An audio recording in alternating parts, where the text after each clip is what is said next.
Ace Frehley lowered his guitar.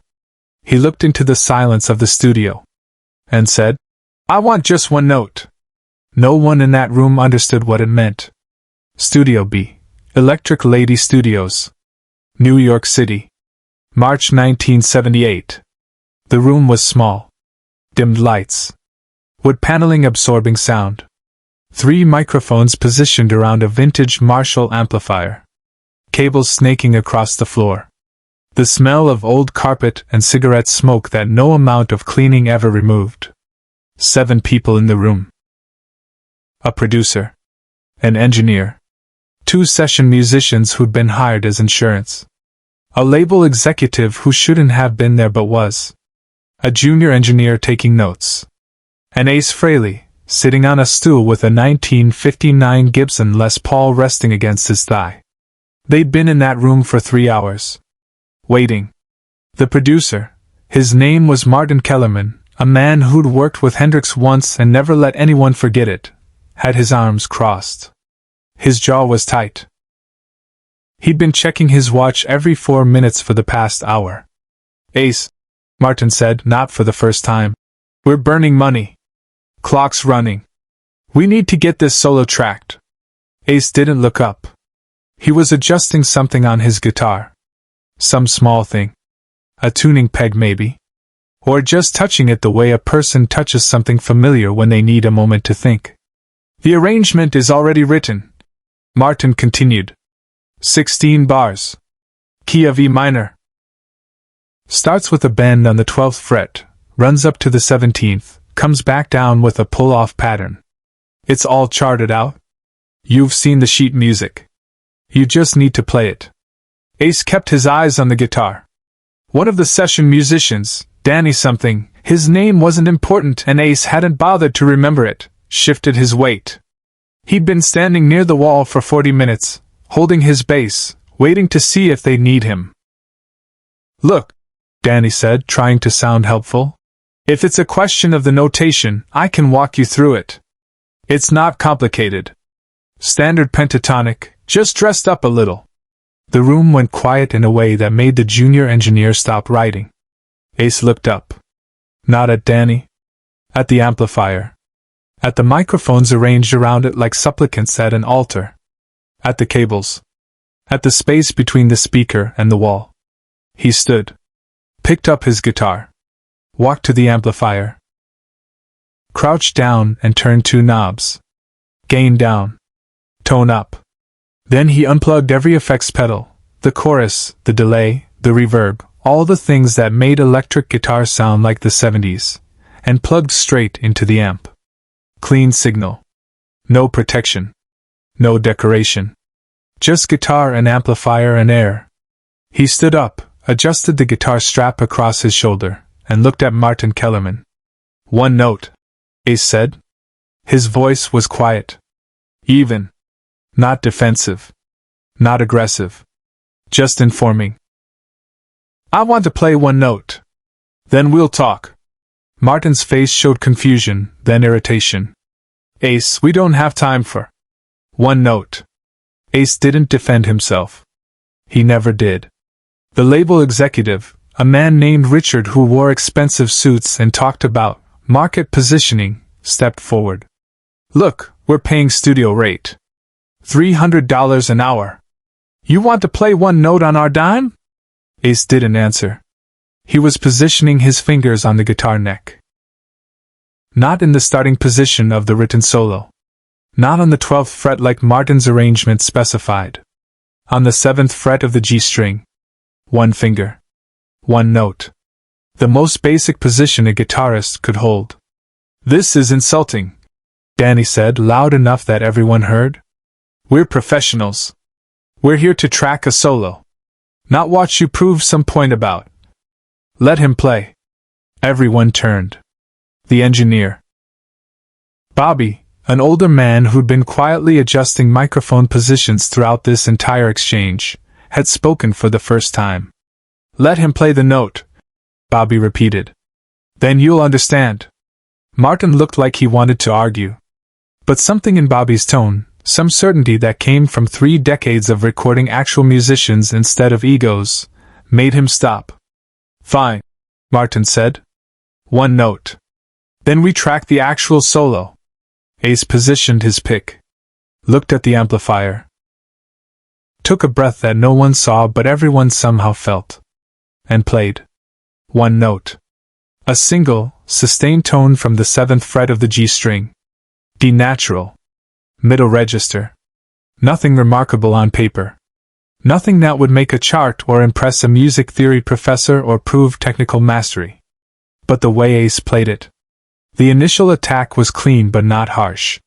The sustain began to bloom 3/4 of a second in. His fingers started vibrating. Not the wide, obvious vibrato of someone showing off, but a micro-movement that made the note seem alive, like it was breathing.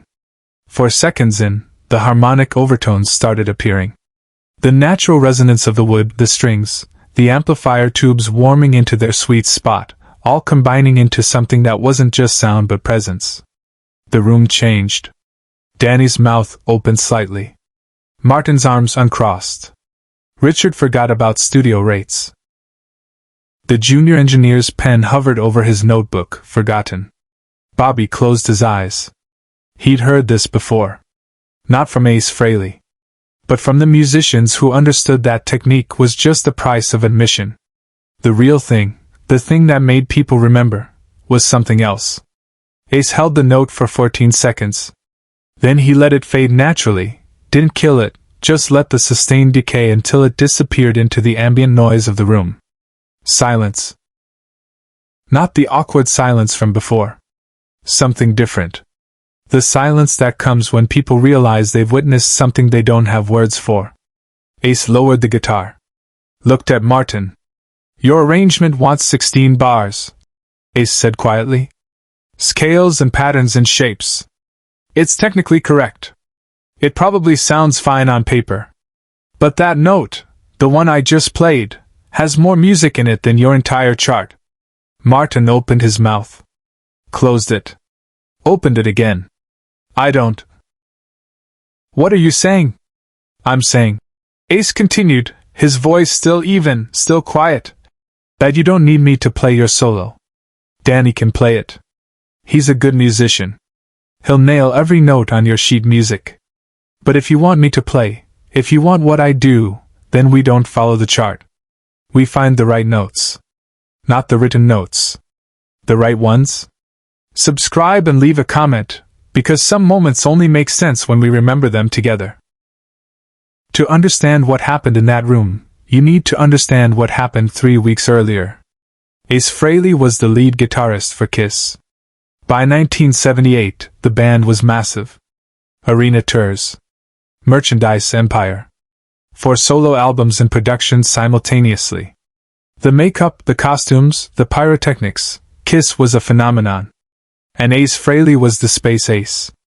The silver star painted over his right eye. The smoking guitar.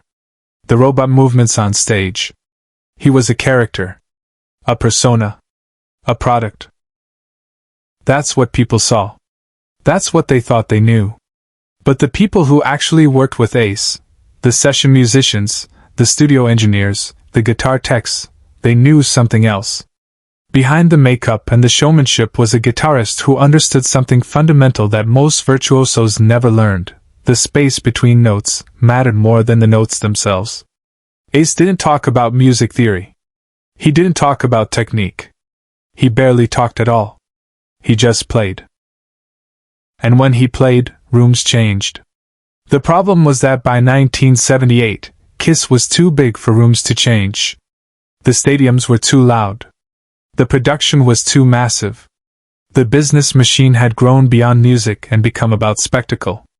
The label, Casablanca Records, had decided that each member of Kiss should release a solo album simultaneously. Same day. September 18, 1978. A marketing event. 4 albums, 4 members, 1 coordinated release. They'd assign producers to each project. Ace had drawn Martin Kellerman, a man with impressive credits and firm ideas about how rock guitar should sound in 1978. Big. Produced. Layered. Lots of effects. Lots of overdubs. Modern. Martin had written arrangements. He'd hired session musicians as backup. He'd blocked out studio time in carefully planned increments. He had a vision. And Ace Frehley, quiet, steady, unbothered, had shown up to the first session and said almost nothing for 3 hours. That's what led to this moment. 3 hours of Martin explaining his vision. 3 hours of Ace sitting with his guitar. 3 hours of tension building in a small room until finally, something had to break. Except Ace didn't break the tension by arguing. He broke it with one note. Away from the spotlight, Ace made a choice no one expected. After the single note faded, Martin sat down in the producer's chair. He looked at his arrangement notes. At the carefully written solo with its technically correct patterns and industry-standard structure. "Bobby," Martin said quietly to the engineer, "how did that note sound? On tape?" Bobby had been recording the whole time. He rewound the tape and played it back. The 14-second note filled the studio again. This time, hearing it through studio monitors, everyone could hear what Bobby had heard.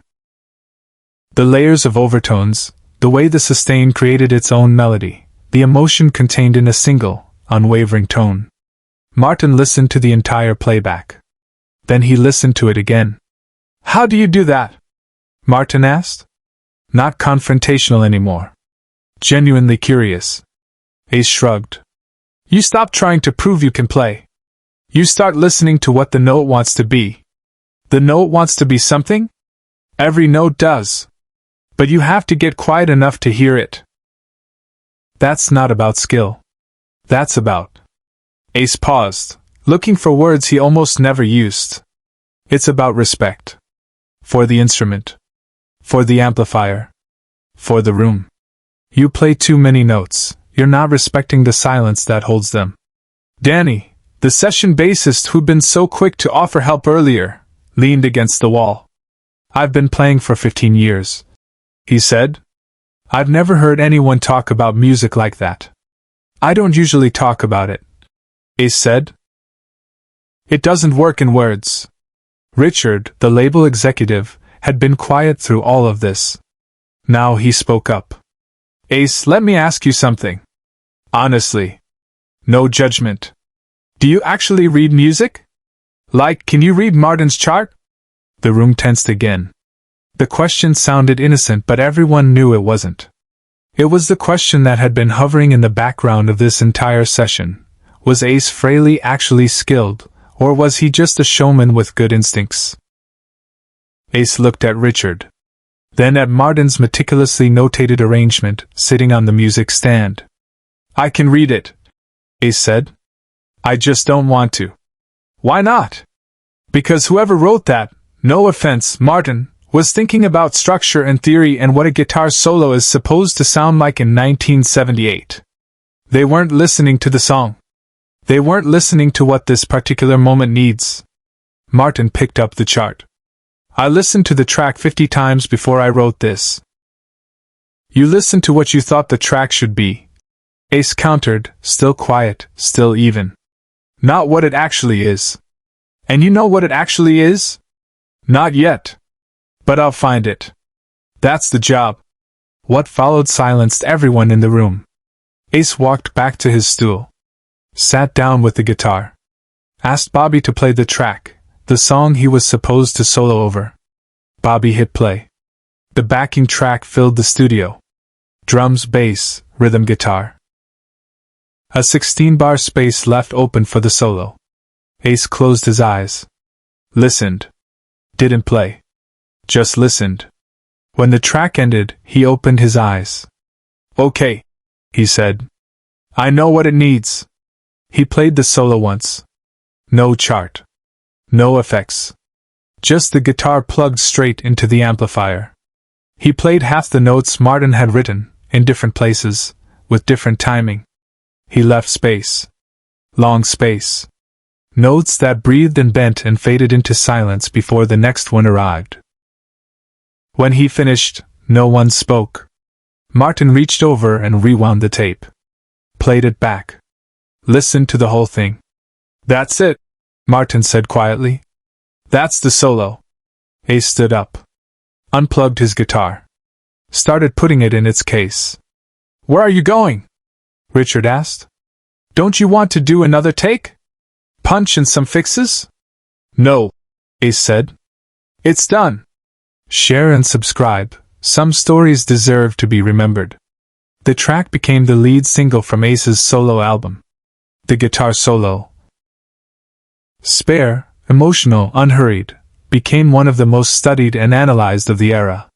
Music students would spend hours trying to figure out how Ace made so few notes, say so much. Martin Kellerman threw away his charts. He never wrote another arrangement without first asking the guitarist what they heard. Danny, the session bassist, quit session work 6 months later. Started his own band. Said he'd learned more from one note than from 15 years of reading charts. And Ace Frehley went back to being the space ace. The makeup. The smoking guitar. The showman. But everyone who was in that room remembered, before the show, there was the note. And the note was enough.